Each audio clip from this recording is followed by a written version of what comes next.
فضائفه لي وتقبله مني إنك أنت سميع عليم. اللهم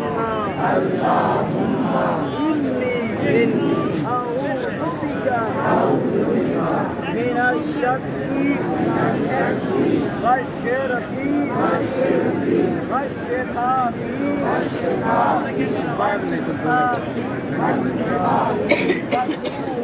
وسوء الأخلاق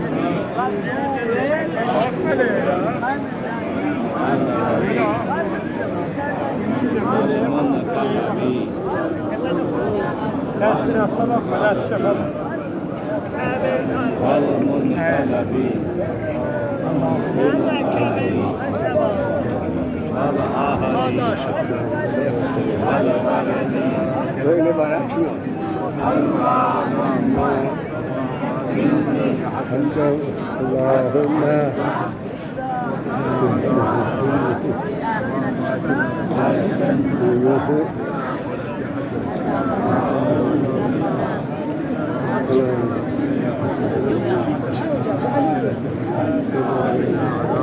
اللهم آتنا في الدنيا حسنة وفي الآخرة حسنة وقنا عذاب النار.